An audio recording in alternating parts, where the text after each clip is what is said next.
Kababayan, magandang araw. Ako si Lan ng #WalkWithLan. At ngayon tayo'y maglalakbay sa isang mainit na issue, impeachment ni PBBM, malamang ibinasura. Ha? Ibinasura na po, no? Bakit hindi uubra ang impeachment kay BBM? Imaginein mo parang isang blockbuster movie kung saan ang bayani ay ang katotohanan pero ang mga kontrabida ay ang mga politiko na parang zombies, hindi mamamatay, matay ang korupsyon. Para sa mga kabataan na adik sa TikTok politics at sa mga OFW na naghahanap ng real talk habang nasa abroad, ito'y para sa inyo. Fact-based tayo dito. Witty at walang takot sa katotohanan. Let's dive in. Stay tuned hanggang dulo para sa isang surprise flag. Una sa lahat, ano ba ang impeachment? Sa madaling sabi, it's like a recall button. Sa isang video game, kapag may glitch ang leader, pwede siyang tanungin o tanggalin. Sa Pilipinas, nagsisimula ito sa House of Representatives. Kailangan ng one-third ng members para i-endorse, then trial sa Senate. Pero bakit malamang ibinasura? Bakit ibinasura ang impeachment kay PBBM? Dahil ang House ay parang isang big family reunion, punong-puno ng Marcos allies ayon sa latest data mula sa Congress website. May 318 representatives at ang majority, around 253, ay pro-Marcos. Lakas CMD with 98, NUP 31, at marami pang iba. Even the majority leader is Sandro Marcos, his son. Parang playing Monopoly where one player owns all the properties. Hindi ka mananalo, bro. Okay, noong January 2026, may tatlong impeachment complaints filed laban kay PBBM. Una, ni lawyer Andre De Jesus, alleging graft, corruption, drug use, at betrayal of trust. Pangalawa, mula sa Makabayan Black, focusing on the BBM parametric formula na daw ay tool para sa kickbacks. Pangatlo, mula sa iba pang groups. Pero noong February 4, 2026, ibinasura ng House Committee on Justice ang boto mo dyan, 42-1-3 para sa una, 31, 39-7-0 para sa pangalawa. Bakit?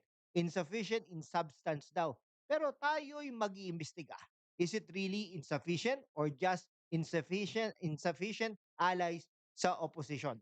Para sa mga young viewers, think of it as a K-drama plot twist. Ang hero, katotohanan versus the Kiebel family, Marcos dynasty. At para sa mga OFWs, ito'y reminder. Habang kayo'y nagpapakahirap dyan sa abroad, may nagpapakasasa sa taxes ninyo dito. Ngayon, let's break it down intellectually. Ang impeachment sa Pilipinas ay hindi basta-basta. Ayon sa 1987 Constitution, Article 11, impeachable offenses, culpable violation of Constitution, treason, bribery, graft and corruption, other high crimes, betrayal of public trust. Nako po, maproseso po yan no? Dahil ang House po ay isang echo chamber, lahat sumasang-ayon sa boss. Sa 20th Congress, Speaker Boji D, Partido Federal ng Pilipinas, ay close ally ni PBBM. No wonder, ibinasura agad.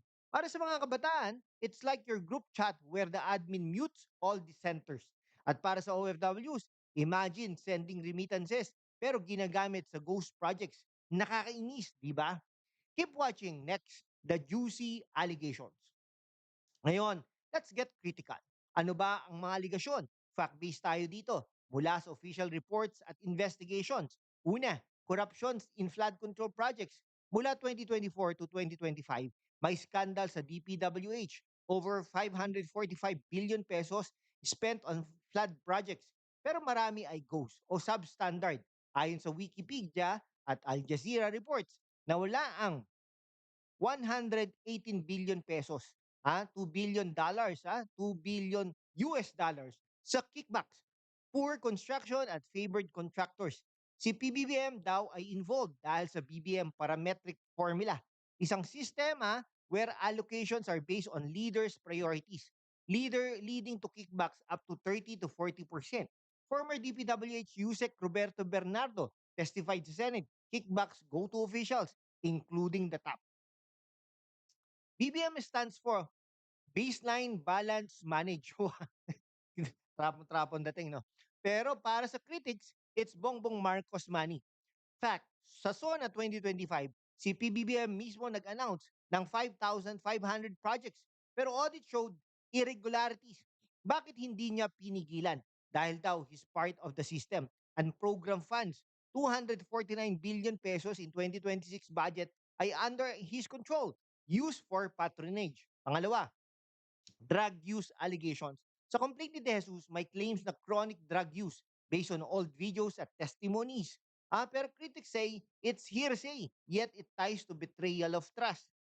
Pangatlo, betrayal regarding ICC and Duterte. Alleged na pinayagan ni PBBM ang surrender ni Duterte sa ICC. Pero fact, it's about drug war crimes. Okay, imagine niyo ha, kayo'y isang estudyante sa Maynila. Lumubog ang classroom sa baha. Pero ang pera para sa flood control nasa bulsa ng politicians. Para sa mga OFWs, habang kayo'y nag-overtime sa Dubai, may nagpa-party sa Malacanang funds. Huwag umalis ha. Susunod, bakit corrupt ang House? Mga kaibigan, ang totoong kontrabida, ang House of Representatives, parang isang circus, punong-puno ng clowns na nagpapalakpakan sa sarili. Sa 318 members majority ay Marcos allies, Lakas CMD, Partido Federal ng Pilipinas. Si Sandro Marcos ay majority leader, dynasty match. It's like the Marcos family turned Congress into a family business. Lack of independence, ha? Sa impeachment hearing February 4, 2026, votes were lopsided. 42-1-3. Bakit? Dahil supermajority controls committees. Ayon sa Reuters at Philstar, the House dismissed complaints as insufficient, pero critics like Makabayan says it's cover-up for corruption. Ang House ay parang Netflix show. House of Cards, pero Philippine version. House of Kickbacks. Sa flood scandal, maraming congressmen involved sa allocables, pork barrel insertions. Business groups called for investigation, pero House suspended its own probe. Para sa mga kabataan, it's like your school council dominated by one clique. Walang fair play. Kayo ang nagbabayad ng taxes pero sila ang nag enjoy sa perks. Ano kaya ang solusyon? Abangan! Bakit hindi ubra? Simple. Numbers plus alliances. Sa House needs 106 votes, pero opposition ay minority, 28 lang. Even Makabayan, progressives ay outnumbered. Post 2025 midterms, Marcos is strengthened hold per G0 Media. Ang sistema ay rigged for the powerful. Si PBBM ay midway sa term, denies wrongdoing. Pero scandals like flood control show systemic issues. Walang real accountability, independent commission formed, pero critics say it's window dressing. Para sa mga kabataan, it's like cheating in Mobile Legends. May hacks ang admin. Sa mga OFWs, habang kayo'y nasa abroad, walang change dito kundi hindi tayo magsalita. Anong gagawin? Una, maging informed. Share this video. Pangalawa, support protests at elections.